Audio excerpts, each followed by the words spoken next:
contexts. Now, having a gastric band fitted is often the last resort for obese people, but now a hypnotist from East Yorkshire claims that she can achieve the same weight loss, all without surgery and at a fraction of the cost. 60% of people in Hull are classed as overweight or obese.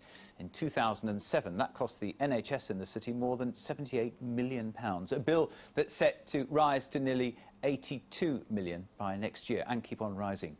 Lindsay Smith reports. She's about to transform the gastric habits of a patient, but Sheila Granger's tools are not surgical instruments, but power of the mind. A virtual gastric band is a subconscious version of a gastric band operation. I subconsciously give people an operation whereby they believe, or the subconscious believes, that there is a band in place. And if the subconscious accepts that suggestion, it becomes a reality, and the person can limit the amount of food that's available in there that they can take into the stomach. Imagine that you're standing in front of a mirror, you're seeing a reflection of yourself. The sounds of an operating theatre are played out during the hypnosis to help trick the subconscious into believing the band has been put in place. We're going to step out now so that Victoria's session continue, but she feels confident because of the 25 people who took part in the survey. They lost 14 stone between them and 5 metres off their body measurements. 60% of adults in Hull are either overweight or obese. A gastric bypass can cost up to £7,500.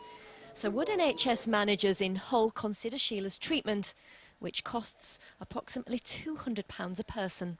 I think what we'd like to see is that we have definite scientific evidence that these alternative programmes work. And until we've got that evidence and that they're approved with the Department of Health guidelines, we have to be sort of quite wary about which services we have to offer. Victoria says the best evidence for her is that she's lost £12 in 3 weeks. Her results will now help Sheila put a case forward for a bigger survey to be carried out. Lindsay Smith, BBC Look North, Hull. A lot of people will be interested in this one. Joining me now from London is Josephine Teague from the Hypnotherapy Association. Josephine, good evening to you. Good evening. What real evidence is there that hypnotherapy can actually help with weight loss? Well, only by subjective evidence at the moment, predominantly. Personally, I've dealt with quite a few people who've had weight problems, and you have to deal with each individual as they are.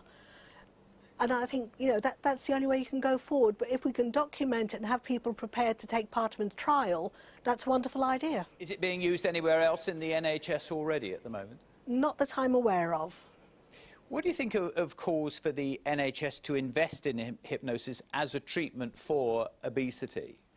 I think the NHS should invest in treatment, hypnotherapy, for all sorts of issues, not just obesity.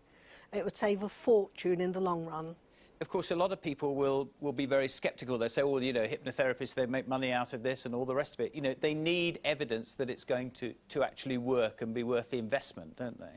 Well, that's very reasonable, but you need to have the money there to run the research trials to actually provide the evidence.